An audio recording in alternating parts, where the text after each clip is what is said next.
You are listening to the Huddle Up Podcast with Mile High Huddle's Chad Jensen and Zack Kelberman. Freeman is back there, blocked by Leary, caught for the touchdown! A 2-yard laser! Fumangali from the University of Wisconsin. Third and goal at the 1. Lindsey is in. Janovich, the fullback. Janovich hit. Nice big hit there by Kendrick. He continues to dig. They call a touchdown. They call a touchdown on a 1-yard jump inside. Trying to set up the screen to his tight end, Noah Fant. He's got some room to run. He cuts it back at the 10. Fant takes it in. Touchdown, Denver. The first NFL touchdown for the rookie tight end out of Iowa. End zone caught. Touchdown, Courtland Sutton. His 5th career touchdown, but his first here in Denver. And now, here are Broncos country's football priests to help you exorcise the demons of another doomed season. I have exorcised the demons. This house is clear.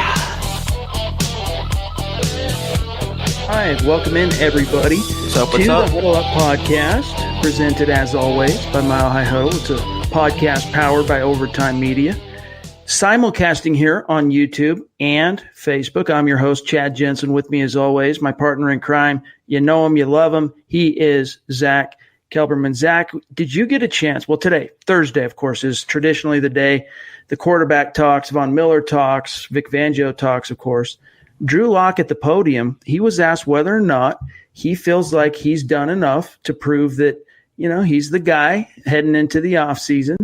And I'll get to the exact quote here in just a minute, but long story short, he feels like he was, quote, definitely good enough. What are your thoughts?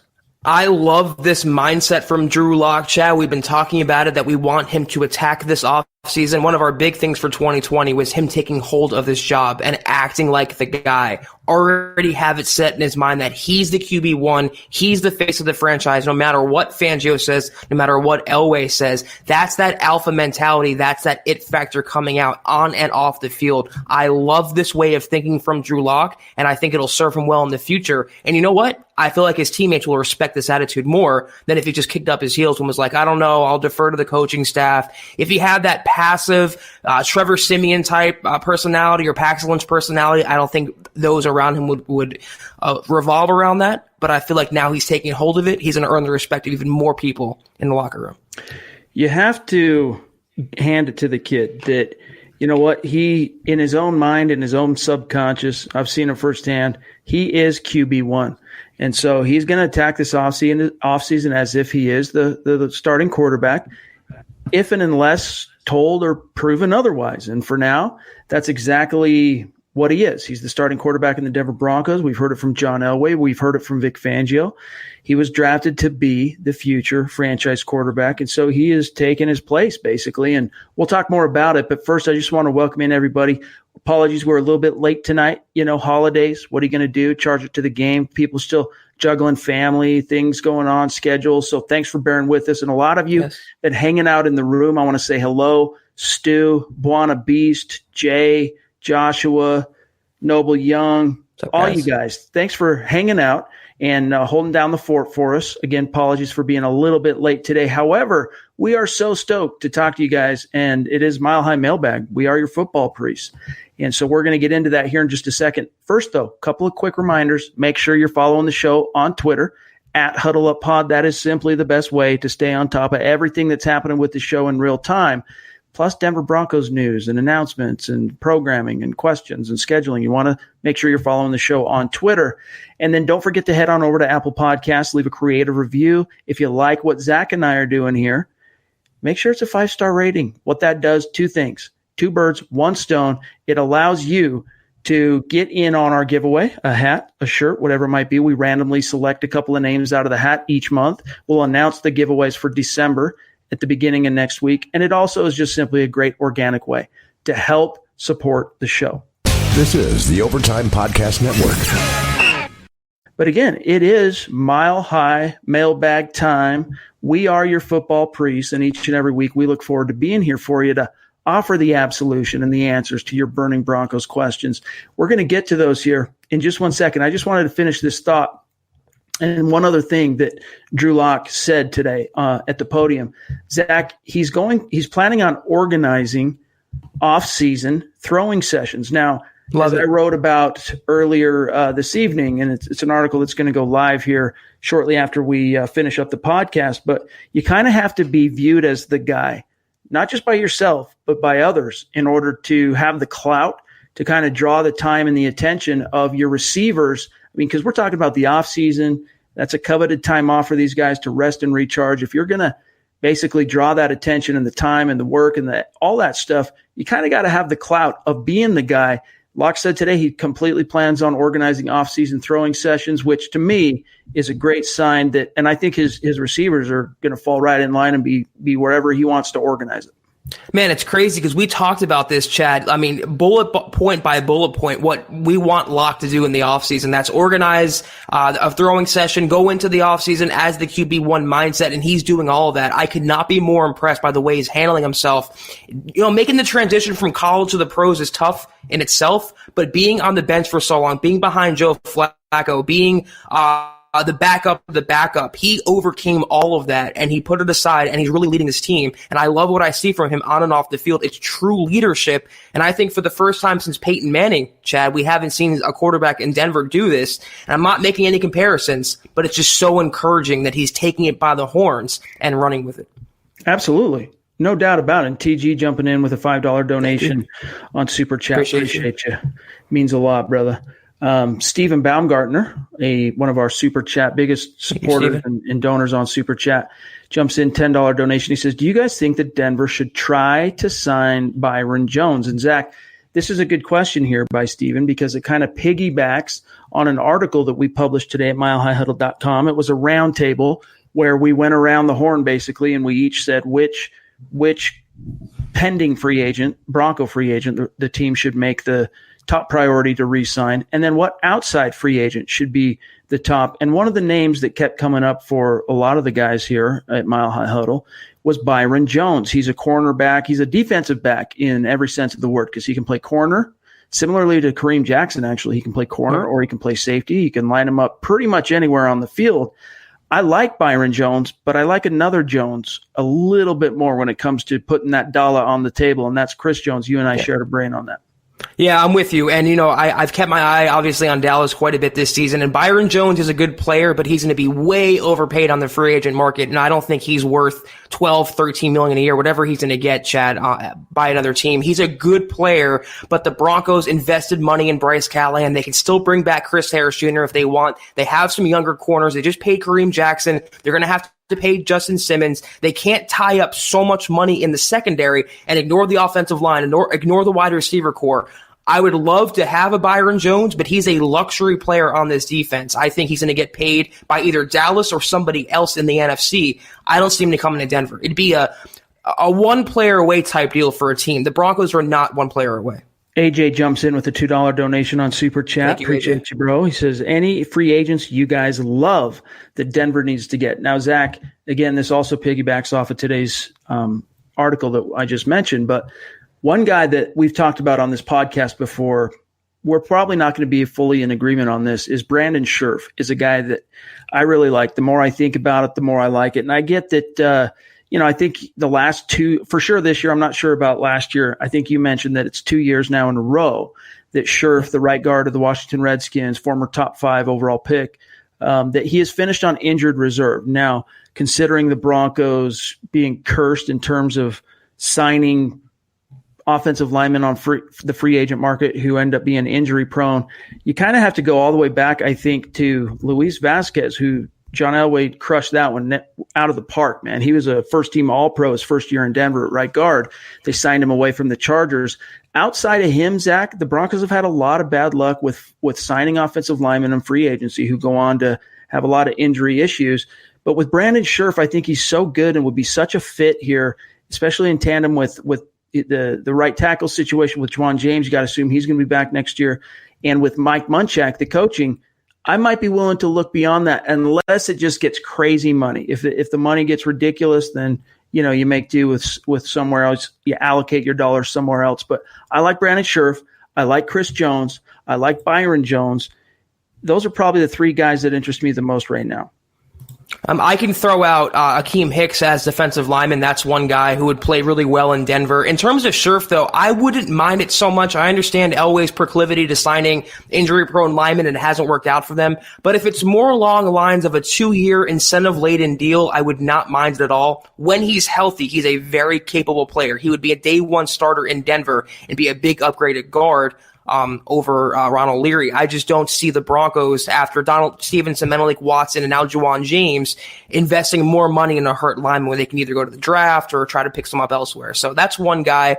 Another guy on my list, I do like James Bradbury at corner. I think he can fit in this secondary. He has the length, and I think he has the ball skills. If they want to just get a reserve guy without breaking the bank for Byron Jones, but I'm fully in agreement with you. I like Chris Jones. That's my number one outside free agent priority. A defensive lineman, you might lose Derek Wolfe, you might lose Shelby Harris. They're not going to rely on DeMarcus Walker. They're not going to rely solely on Jeremiah Jones. They need some trench building, and that's why I would like Scherf. My number one out-of-house free agent is Chris Jones. He's in more ways than one. Chris Jones, you can't contain him. He's uncontainable. And can you imagine he's good for 10 to 15 sacks basically each and every year. You're going to get that backfield penetration on the consistent level from the interior, on top of what you're getting from Vaughn, from Bradley Chubb. It could be a phenomenal combination and collection of talent. It's one of those that I'll believe it when I see it when it comes to Chris Jones, because I don't think he necessarily wants to come to Denver, but I think the money's going to talk. It will be interesting, though, Zach, to see whether or not Kansas City manipulates the cap to try and find room for him, but they're pretty close. They're pretty strapped as it is. And they have to account for Patrick Mahomes here very, very soon. So it'll be interesting. Another guy I like is Amari Cooper, and that's someone that, as you've started covering also the NFL at large and, of course, the Dallas Cowboys, you've gotten a little bit closer look at Amari Cooper. What are your thoughts on him coming to Denver? I love Amari Cooper's game, Chad. He, to me, is the best route runner in the NFL. The only problem with him is the injury bug. He's perpetually injured. He's played through 3 separate leg injuries this season, and when he's not 100%, you can tell in his game. He's going to get a contract from someone, though. I think the Cowboys will retain him along with Prescott, but he's going to get a big contract elsewhere. And like I'm saying, you really can't, even though the Broncos are going to have money, you can't devote so much into one position when you have other needs to fill. I don't see, considering they have Cortland Sutton coming up, they have a couple young guys and Patrick and Deshaun Hamilton, I don't see Elway breaking the bank for Amari Cooper, but I would like him. For choosing one guy from Dallas, I'll take Cooper over Byron Jones any time of the week. And by the way, the topic of free agency and projecting and spitballing this whole topic, starting next week, that's basically going to be all we're talking about is free agency and draft. So yep. We can kind of put a pin in that. There's going to be a lot to dissect on that topic as we get an inch into the offseason. Stu, though, jumping in with a $20 donation on Super Chat. You're the man, Stu. The best. He says, we need to focus on the trenches. So if that were the case, it comes down to Chris Jones. It comes down to Brandon Scherf, emerge, Akeem Hicks you mentioned. But that trio emerges as kind of the pick of the litter. But it will be interesting to see how the Denver Broncos end up prioritizing their needs. And, Elway's going to have somewhere close to 70, if not more, million to play with on the open market. And, man, this offseason is going to be critical, Zach, because the team has Drew Lock now under contract, cost-controlled quarterback for the next 3 years. So if you're going to make that big play and rocket back into the stratosphere and be a competitive team in 2020 and beyond, you've really got to make hay with your resources this year when it comes to salary cap dollars and, of course, the Broncos being projected to have 12 picks. Right, and it's a good point. And I also want to throw out there in the trenches a couple of tight end names for the Broncos because I think Butt's going to be gone, Hireman's going to be gone. I think Fant is going to be the only one left on the depth chart. Hunter Henry's a free agent, and Austin Hooper, who played with the Falcons, a great pass catching and also a good run blocker. He's a guy that's not going to break the bank. You can get him for a 2-3 year deal. Him and Noah Fant would be quite the tandem for Drew Lock as pass catching weapons in 2020. That's a good mention because he also goes back with Wade Harmon, who coached him there. Good point. Current tight ends coach in Denver, coached Hooper to a Pro Bowl caliber to a Pro Bowl berth. His one and only Pro Bowl was under the direction and coaching and tutelage of Wade Harmon. So that's a good name to keep an eye on, actually. We're getting some questions here on Randall Cobb, and far be it from us to ignore the will of the people here. Buana Beast, is Cobb on a multi-year deal? I don't think he is. He's listed here on Spot Track, Zach, as a unrestricted free agent in 2020. Yeah, he was given a one-year deal by the Cowboys, and he's played really well in that offense. And that's a really interesting name because he would be a lot less, cost-controlled as an Amari Cooper type, but also a good slot guy to have. He has the speed. He can play special teams as well. He can be a punt returner for the Broncos. So they want to save a few pennies and go on the clearance track. I would not mind Randall Cobb, who's had a good one-year prove-it season in Dallas. I heard from a very passionate listener down in Mexico, in Chihuahua. I'm not sure exactly where that is in Mexico, but one of the states there in that fine country, but a fellow by the name of Luis Salinas. And he wanted me to give a shout out to his boy, to his son, David. David, shout out from Chad, shout out from Zach from the Huddle Up podcast. You have a very outgoing and passionate dad that's looking out for you and trying to get you some props. So a hello to David and Luis. It was good to hear from you there, buddy. But here's one. Zach, Quentin Sullivan. Would John Elway take a shot on AB? This is a topic we kind of crushed into the ground to begin this season when all the drama cropped up with him leaving Oakland. The NFL, Zach, pretty much seems like they've kind of had their fill of AB, and he's pretty much viewed as a cancer up to this point. I'd be surprised if he gets a shot anywhere else. Especially with those sexual allegations still up in the air. I think until that's resolved by the league, an NFL team wouldn't take a chance on them, and nor should they. But yeah, the Broncos are not going to bring in that cancer to the locker room. They're just getting it now to where they want to be under Vic Fangio. They still have a number one wide receiver in Courtland Sutton, and that's why I don't see a big personality like an Amari Cooper or Antonio Brown, Odell Beckham coming in there. Absolutely 100% no. It's not going to happen. Jason jumping in with a $5 donation on Jason. Super Chat. Appreciate you, Jason. He says, I think Rich Scangarello will drastically improve. Your thoughts? Zach, my overall take on this is the more time on task that Skangs gets, the better he's going to be as a play caller. And that is going to coincide and kind of be tethered to the overall developmental curve of Drew Lock. We've seen him. I mean, he's been better in his first 4 games than I expected him to be. And I've been pounding the table for the dude to play since week 1, basically. But there's no end in sight in terms of expecting Drew Lock to not take that step forward in year 2. So combined with, Skangs now, by the time you get to 2020, Skangs having had, I guess it'll be 20 full games 21 when you count preseason, full games to kind of hone his craft as a play caller. That's the biggest thing for him is kind of figuring out what plays work, from a gut level based on, what the defense is given to you in game. When he game plans, Scangarello, his scripted portions of his game plans are always, they crushed. It works. Yeah. No doubt about it. Skanks can work in the NFL. It's the other part where you're having to counter adjust to your opponent's adjustments in game. And that takes time to figure out and hone. And I think the more time on tasks he gets, Zach, the better he'll be. I'm right there with you, and I think he was pretty, I wouldn't say bad, but he was very much like a rookie coordinator the first half of the season, and I think he hit his bottom in that Minnesota game when the Broncos took a major first-half lead, and they lost that game because they wouldn't adjust on offense. Since that point, though, and especially since Locke's insertion into the lineup, you've seen the creativity from Scangarello. You've seen the confidence not only on the field with the players, but also in the play calling, the trick plays, the design runs they have, the RPOs, the pitches. That's all born in Scangarello's mind. So I fully agree with you, Chad. He has shown he can game plan, he can show, he can script with the best of them. It's just when he goes off script and he has to rely on his gut, his instinct, that comes with experience, just like a quarterback. So the more time he has, the more games he has to call, the better he will be. I fully expect the Broncos offense with a healthy, developed Drew Lock in 2020 to be a top 10, top 15 offense with Scangarello.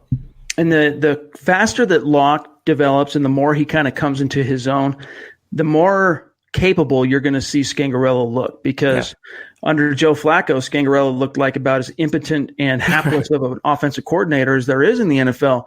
Suddenly you get Brandon Allen in there, who's got a little bit more athleticism and a significantly more aggressive thrower of the football, and Skangs looks even a little bit better. You're like, okay, I could see some light at the end of this tunnel. Lockett's in there, and suddenly you can catch the vision that Elway and Fangio had for him at the beginning of the season. Now, Rick jumping in with a $10 donation on Super Chat. Appreciate you, bro. He says, I've been watching for a few weeks now, and I love what you guys give us. Thank you. Thank you. My questions are, how do you guys feel about the youth on this team, and what's your stance on this moving forward? Zach, the one thing there's a lot of holes on this roster, especially on the defensive side of the ball with the pending free agents that, we'll get more into starting next week. But as far as a young core, these last two draft classes have been so good. Yeah. And the missing piece ultimately was the quarterback. And fortunately for Elway and the Broncos, they were able to get that quarterback in the last draft. So the one thing I'm not worried about is the young core. Moving forward, I think it's as a harbinger, what we've seen in 2018 from that group and 2019 from both groups. I think this team is setting themselves up for success down the road. It's just a matter of, I think this is a squad, Zach, that's one more really good offseason away from turning the corner. I'm right there with you. And offense, it's so apparent now. You have the quarterback, you have the running back, you have the receiver, you have the tight end, you have the guard. And the center. The only position you're missing among that young nucleus on offense is a tackle. Garrett Bowles and Juwan James, they're not young, they're not rookies, they're not exactly cheap, and they're not exactly effective. So if they can get that squared away in the draft, this offense has the chance to have success, not just for next season, but for 5-10 years down the road. Defense, you don't really think of it because you have the Von Millers, you have the Derek Wolfs, the Chris Harris Jr.'s, but you also have the Draymond Joneses, you have the Malik Reeds, you have players you have the Devontae Bosby's even in the secondary stepping up. Chubb also. So very young. You have a nucleus on both sides of the ball, and that's why Chad and I are saying if they can put it together in 2020, and depending on Locke's progress, this will be, if not a playoff team, a team that finishes with a winning record. They're going to take a massive leap in 2020, all because of Elway's draft in the last couple of years. That's how you build from within, not free agency, the draft. This is the Overtime Podcast Network. And what Steven's saying here too is part of this team maintaining the momentum they've kind of built up the second half of this season, and that is getting Justin Simmons back in Denver. One way or another, Steven, it's going to happen, even if it means John Elway having to franchise tag Justin Simmons, buy the Broncos another couple of months worth of time to negotiate and put together a long-term deal because, it's these things take time, and it's happened many times over Elway's front office career in which it doesn't quite see eye to eye contractually with the pending free agent. So he throws in the franchise tag, and that guarantees him, that locks him into the Broncos for whatever that league year is. But then it buys Elway time to put together a deal, work with the agent, work with the player, and then ultimately come to terms on some kind of a long-term extension, whether that's Von Miller, Brandon McManus, Brandon Marshall, Demaryius Thomas even was one of those guys. So I wouldn't worry too much about Simmons. One way or another, he's going to be here. Now, Andy jumps in. Do you believe that getting rid of Flacco and potentially getting Phillip Rivers to help better the mentor role for Locke can help, considering they both like calling themselves gunslingers? If you didn't – actually, what I was about to say, I was going to say if you didn't have Locke, I'd be a little bit more amenable to the idea of Phillip Rivers. But even that, I'm not sure that I would. Right. To be honest with you, I think Phillip Rivers has kind of hit the proverbial wall. Father Time came calling this year. I don't necessarily think you need a Phillip Rivers, especially someone as alpha as he is. That's the last thing you need to throw into this equation. You want Locke to grow into the franchise role. You don't want to throw a big-time alpha personality like Phillip Rivers, a guy who's been starting in the NFL since 2006 or 2006 or 5, whatever it is. You want Locke to have the room, Zach, to grow and be who the Broncos ultimately need him to become. I would think that Rivers would be a better mentor than Joe Flacco, if only because he'll actually talk to Drew Lock. But you don't need any sort of high-profile quarterback looking over Lock's shoulder. Even if he doesn't do anything, Rivers, he would still be there. He would still be in the quarterback room. He would still be gathering press and gathering headlines. You don't need that. Make Lock the number one guy, and that's why I'm in favor of not having any high-profile veteran name behind him. No Tannehills, no Mariotas. Give it to Brandon Allen, give it to Brett Rippon, but make sure Drew Lock knows, the Broncos know, everyone around the NFL knows Lock is the guy. I don't want anyone looking over his shoulder. I don't want him to feel threatened. He needs to be far and away the QB1. Logan on Facebook says, will Elway finally have the guts to cut, I assume is what he's saying, Garrett Bowles? That's not going to happen, Logan. I don't know how much of the pod you've been staying on top of these last couple of weeks, but he's going to be a Bronco. He's going to be a Bronco, Zach, in 2020, bottom line, and he's probably going to be the starting left tackle. The question is, will the Broncos exercise that fifth-year option? That's something that I think I know the answer to, but I'm still kind of questioning the team's intention because they've already colored their thinking into, they're being in on Bowles and thinking we can get by with Bowles. Will that also inform their decision when it comes to the fifth-year option? I mean, they have until after the draft, so I feel like they're going to let the board dictate that. If they can come away with an Andrew Thomas or a Tristan Wirfs, they will probably decline that fifth-year option, but he will be on the team. We just don't know the capacity in which he'll be playing on the team next year. I would willing to bet right now they're going to give him one more year as a starting left tackle, but far and away, I can guarantee they will have a competent backup behind him and Juwan James, just in case they implode. Their season's not hanging in the balance. They can put someone else in there. So he will be on the team. Starting, though, I'll wait and see on that. John jumping in with kind of a shifting gears type of question. He says, do you guys think the Broncos should switch up their uniforms? I think they should branch off of their color rush uniforms. Zach, first and foremost, it's not going to happen until there's clarity at the owner position here. I mean, I don't think they're going to shake up anything uniform-wise until either Brittany Bolin officially, comes into her own and is given the entire enchilada to operate the team as she sees fit. But, let's pretend that time was now. Let's pretend, she's installed as the owner and let's move on. I dig, as someone who's followed the team since the early 80s, I like the color rush helmet because it's not that uglier kind of sky blue that the old helmets used to be, but it does have the D. And I like that because not only the coloration of the helmet and the old logo, but because of the coloration, it allows the team they can go blue, they can go white, they can go orange. There's a lot of different directions they could go. I would be stoked to see them kind of shake things up because what are we doing here now? Was 97 the first year or was it 96? I think it was 97, the first year of the new logo where they got out of the old D and the sky blue and the bright orange. So we're going on, more than 2 decades anyway, since their last uniform change. I think it's about time for them to kind of get with the times and change things up a little. What do you think? I'm with you in the sense that I love the color rush helmet, but I don't like the rest of the uniform. I don't like the creamsicle or all orange look. I'm of the opinion that the Broncos uniforms now are among the best in the NFL. They're clean. It's a good color scheme. I would not be opposed to the Broncos just staying put and rotating their uniforms, having a special throwback uniform every now and then. But when you have that white on white Broncos, road uni now, to me, it looks pretty nice. TG, man. Him and Garrett Bowles, they are on the same plane. And I don't say that to clown at all, TG. Like, I know exactly where you're at because I'm a guy, honestly, who defended and stood by Garrett Bowles till the 11th hour, like probably the 13th hour, to be honest with you. It wasn't until I saw him completely step on his you-know-what under the direction of Mike Munchak in his third year. You think finally you got Munchak here. He's going to turn the ship around. He's going to take that quantum leap forward, Garrett Bowles. He doesn't do that initially to start this season. And then B, it seems to take a step back, not only from a pass blocking perspective, but from the penalties. But then you can't ignore the fact, TG, that Bowles has turned it around. As you point out here, Garrett Bowles' PFF grade the last 5 games is 93.6, which is an elite grade, okay?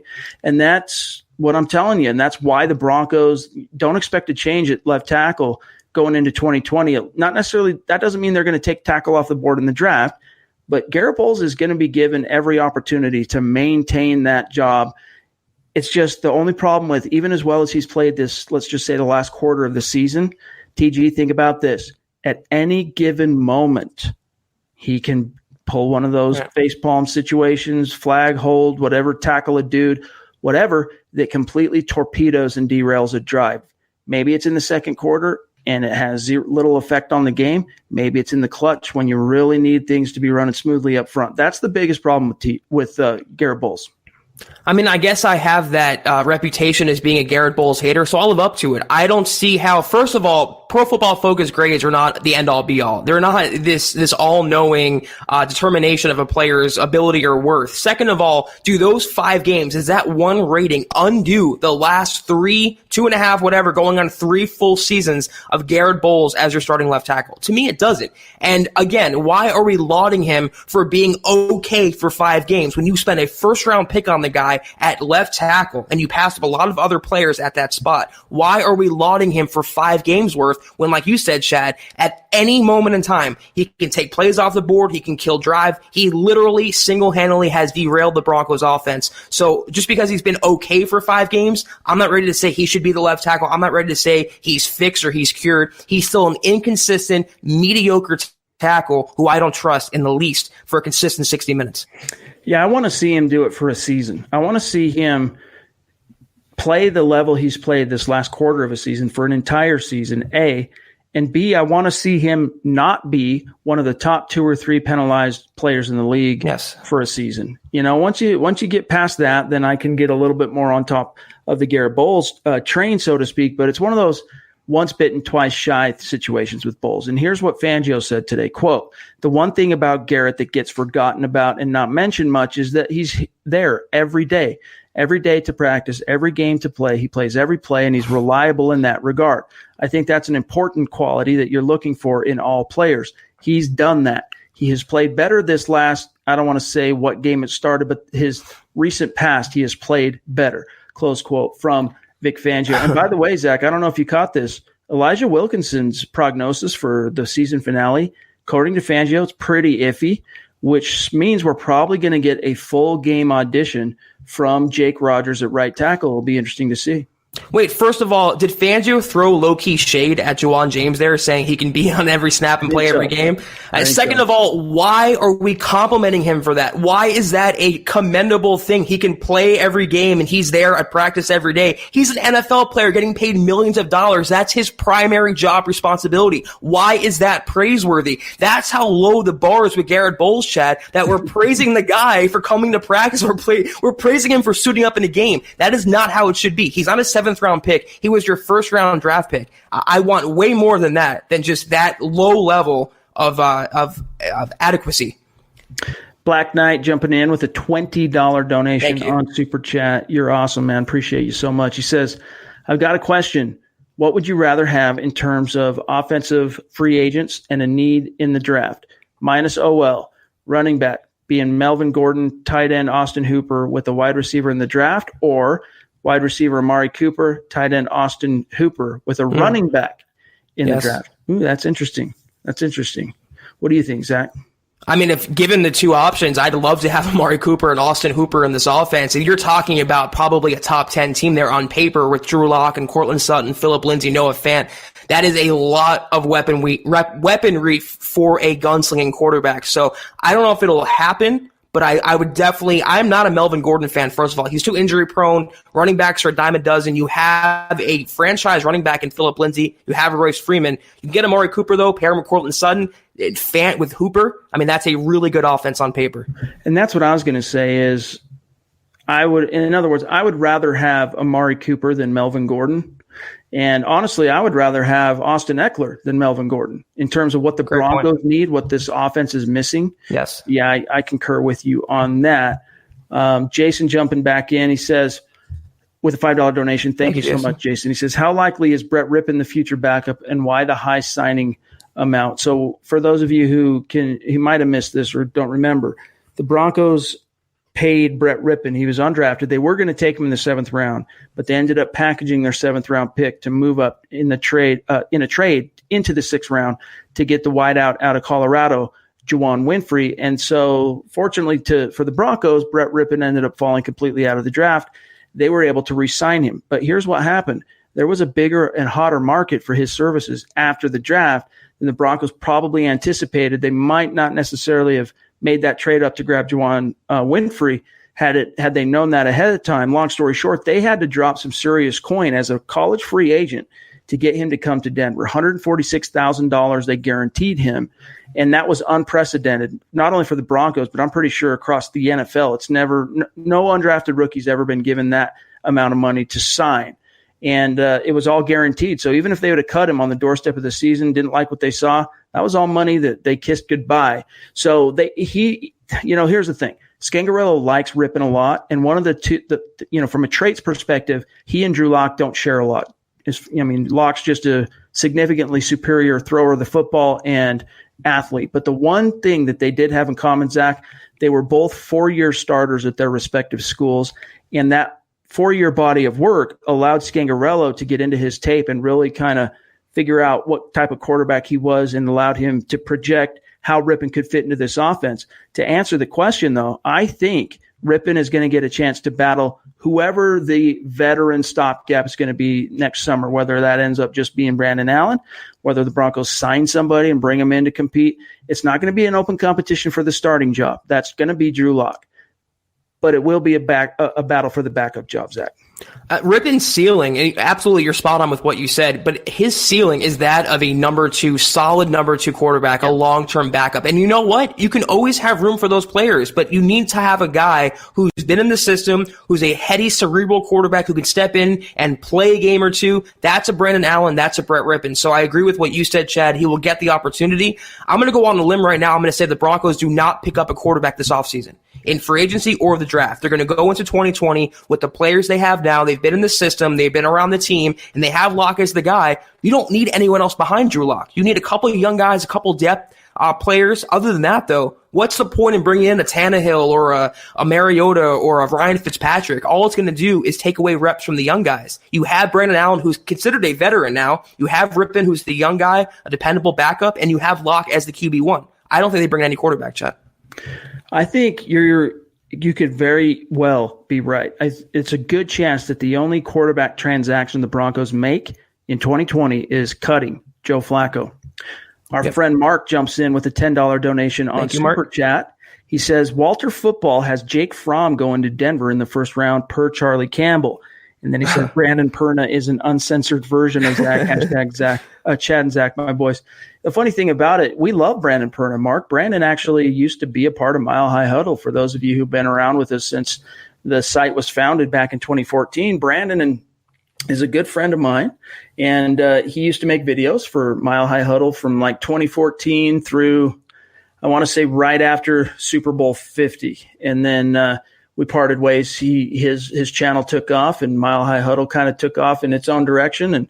But we're still really good buddies. We talk very consistently and regularly, and I love to see his success. And it was cool to see That's Good Broncos cross the 100,000 subscribers mark. So props to Brandon. Love seeing him succeed, and really kind of carve out his own little niche. Yes, thank you, niche. But Jake Fromm to Denver. No. Ain't happening, dude. Charlie Campbell, Zach, for what it's worth, he's got a lot of cred in the draft community. That ain't going to happen. No. And first of all, I take that as a compliment to be compared to Perna, so I do appreciate that. Second of all, I don't really want to discredit any other media outlet. I will say that you should take what you read on Walter Football with a massive industrial-sized grain of salt. He is not coming to Denver from, I wouldn't look to Walter Football as your draft mecca or for your sole mock draft database. There's other sites out there that are way more reputable, including Mile High Huddle. This is the Overtime Podcast Network. Nice little plug. Jordan says, Brandon, everyone should be listening to the GD Mile High Huddle podcast, Perna. All right, let's grab a couple more here, and then we will wish you guys a good rest of your Christmas week here. Here's one from Eddie. What do you guys think of Alexander Johnson? This was something that Vic Fangio talked about today, to paraphrase him. He's been really good. He's a very talented player. The 3 years off from football set him back, but the reason he was as impactful this season as he's been is because he is that talented of a player.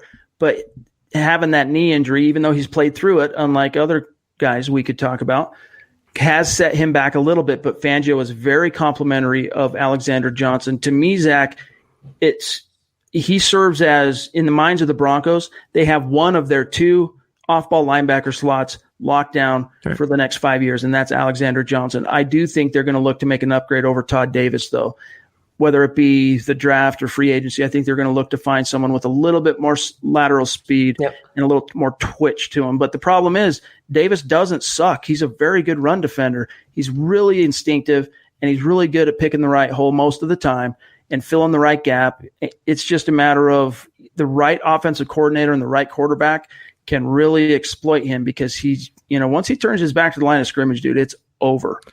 Yeah, I've been one of the biggest Todd Davis detractors out there, but he's probably, I would say, an elite run stuffer in the NFL, Chad. He constantly leads the Broncos in tackles every game, and he's good for what he is, the 2-down linebacker. But Alexander Johnson is the unheralded hero of this Broncos defense. He was their catalyst for the transition they've made from a middling unit to, I think, what's an elite unit now. Ever since his insertion, and also Mike Purcell into the starting lineup, when you finally have an athletic 3-down linebacker like Johnson who can make plays in pass coverage, who can run with tight ends, is constantly around the football. That's what you've been missing since Danny Trevathan left after the Super Bowl. That's what you're missing all these years, and he is a monumental upgrade on Brandon Marshall, on Josie Jewell, and on Todd Davis himself. He is the linebacker for the future now, but I fully agree with Chad. I expect the Broncos to potentially move on or restructure Todd Davis, upgrade on Jewell, and get another inside linebacker in here. But Alexander Johnson, you have your ILB of the future for the next 5 years at least.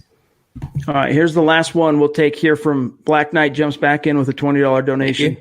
He says, getting back to the STC tweet I sent out the other day, who do you see Denver going after, since I think Tom McMahon is out? He's talking about special teams coordinator. Also, do we bring back Danny Trevathan, and how would Ndamukong Suh look in our DL with Wolf, Harris, and Jones? Let's tackle the first thing he talks about here. Who do you see Denver going after, since he believes Tom McMahon's going to be out? I'm just not so sure that's going to happen yet. I know you think it's probably likely to happen, Zach, but I'd be lying to you if I were to tell you that I know the name of all 32 special teams coordinators in the NFL. I don't. I outside of Tom McMahon and the guys who have worked for the Broncos, I can tell you John Harbaugh is a special teams guy. Dave Toeb's a special teams guy. It's not a coaching sector that I put a lot of my focus and attention on. But I'm not convinced that they're going to part ways with him. What do you think? It's not a certainty, but I can definitely see it happening. Like we always talk about, one of two moves is going to happen. They're going to replace McMahon or Wadman or both, but one of those is going to happen. Yeah. I was asked on Twitter about Dave Toub if he can come to the Broncos, and they've been there and tried that with him. They should have hired him over Vance Joseph in 2017, along with Kyle Shanahan. Yep. But I don't think, depending on his contract, like Chad, I'm not too well versed among special teams coordinators or candidates in the NFL. He would be a great pick. If I had to give you a guess, though, they'll probably pluck an assistant, a young up-and-coming assistant from a really good special teams team out there, like the Ravens, like the Packers, one of those teams that constantly performs well, and they can try to get an assistant. But Toub would have been a good coach, could have filled 2 spots, but it's ancient history now. The idea of bringing back Danny Trevathan, I love the idea of bringing back Danny Trevathan. He's slightly injury-prone player. So if you can get him on the right cost, the Broncos are very well versed on what his knee situation is. Now, of course, that's not what cost him this year, but if you could get Danny Trevathan at the right price, I'd be all for it. And then Ndamukong Suh, I'm take it or leave it with Ndamukong Suh. Like, he's a very good player. I hesitate to call him a great player, but he's a very good player that, to me, isn't quite worth the cost. And what his value is on the open market, I don't think he's quite worth that.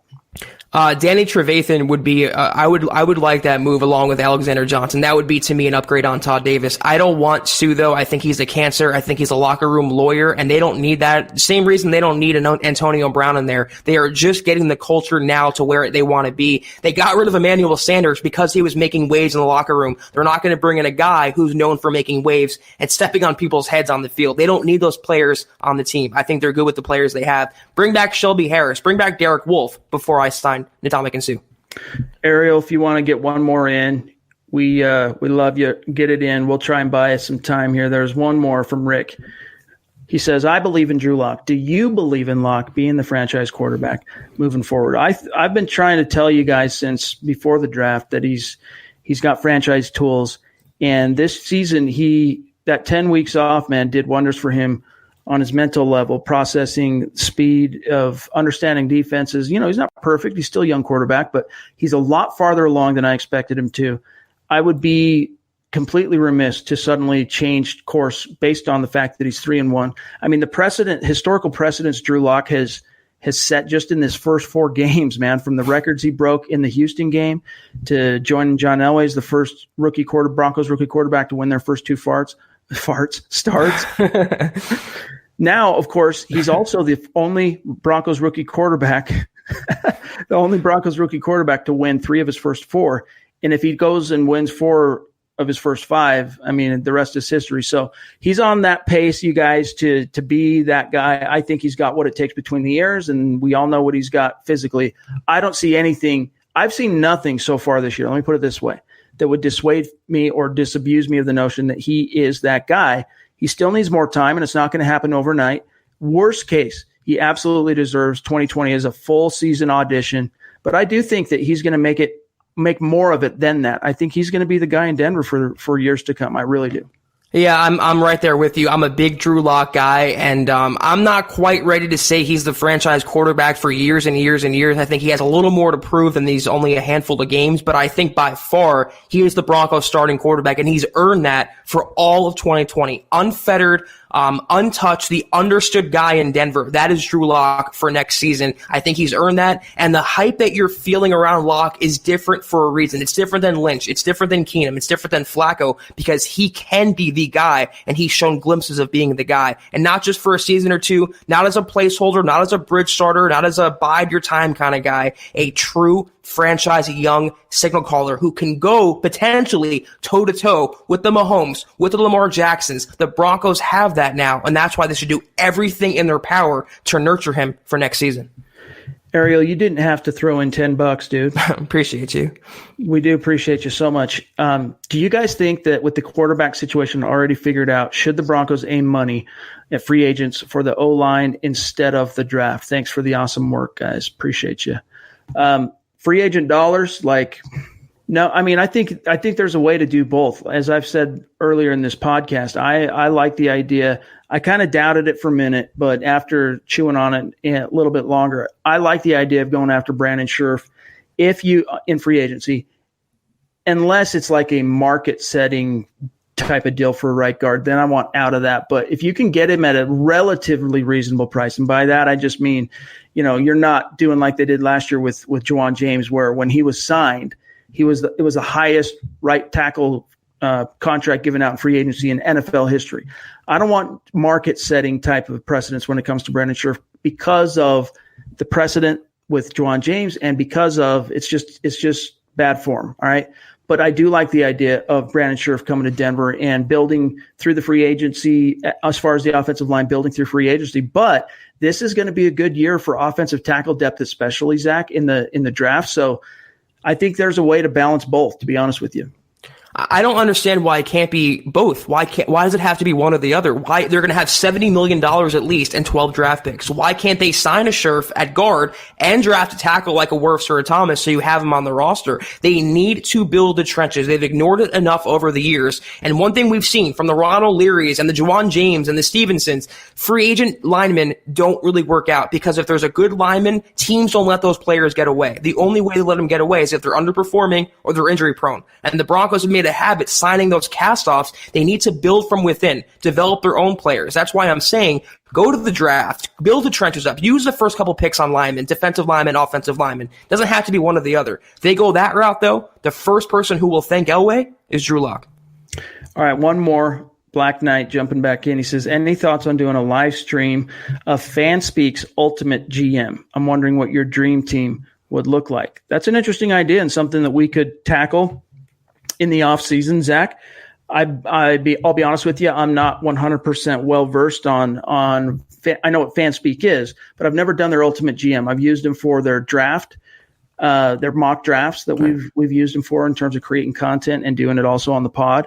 But let me spend some time, Black Knight, eyeballing that and seeing how we can fit it in. But we got a lot of plans for the off season in terms of working you guys into our podcast, helping us do mock drafts, participating on breaking down videos of prospects, whether it's free agents or whether it's draft prospects. So we'll get around to it. It's an interesting idea, though, Zach. Yeah, it is, and I'm with you. I've never really used the GM simulator. I've used their draft simulator, and it's great. But yeah, we're going to have a lot of interactive things into the new year, a lot of things to get our followers involved and our listeners involved and reward our Super Chat donors who have been so amazing every single podcast. This next year coming up is going to be revolutionary, I would say, for the Huddle Up podcast and all of you guys, and we're so proud to have you along for the ride. It's going to be exciting.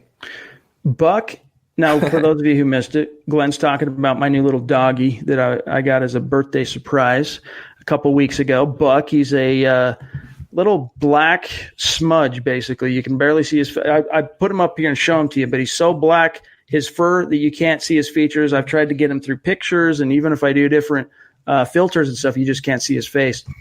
But he's great. Other than Zach, I don't know if you've ever had to train a puppy before, but they pee and they poop on everything and all the time. And it just, it takes time to train them up on where they can do that and where they can't. And we've made some progress in that department, but we're still a ways away from making him a big boy. Let's just put it that way. But thanks for asking.